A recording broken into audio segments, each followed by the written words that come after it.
పొద్దున్నే మా అమ్మ ఒక సీరియల్ పెడితే నేను కూడా చూస్తూ కూర్చున్నాను టైం పాస్కి. ఈ మధ్యలో కూర్చున్నాడు చూసారా, ఈయనే పెళ్లి చూపుల కోసం వచ్చాడంట.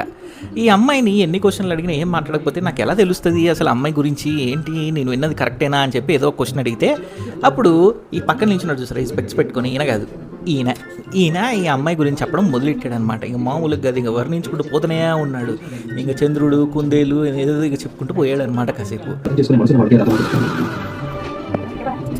మా జోస్యం కూడా ఓ మనసును కవిలాసిన అందమైన కవిత అటువంటి ఏం చెప్పాలి ఆవిడ గురించి, ఏం వర్ణించాలి ఆవిడ గురించి. ఆవిడ ఉదయాన్నే గాలి తిన్నారు, నేను తాకుతున్నట్టే ఉంటాను. ఈయన పొగిడికి వాళ్ళమ్మ ఇక్కడ ఏదైతే కూర్చున్నారో వాళ్ళకే డౌట్గా ఉంది, ఏంటి ఇదంతా నా కూతురేనా అనే పెద్ద క్వశ్చన్ కూడా వస్తుంది అనమాట. అలా పొగిడాడు.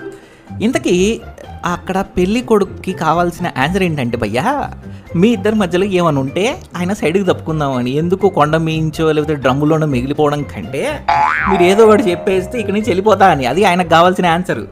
ఆమె అందంగా ఉందా, చందమామ లేకపోతే కొందేలా పువ్వా, ఇవన్నీ కాదు ఆయనకు కావాల్సింది. ఓ చెప్పుకుంటూ పోయాడు చాడవారదవత్త. నువ్వు ఏదో ఒకటి చెప్పేస్తే లేచి వెళ్ళిపోతాడు ఇంటికి. అర్థమవుతుందా?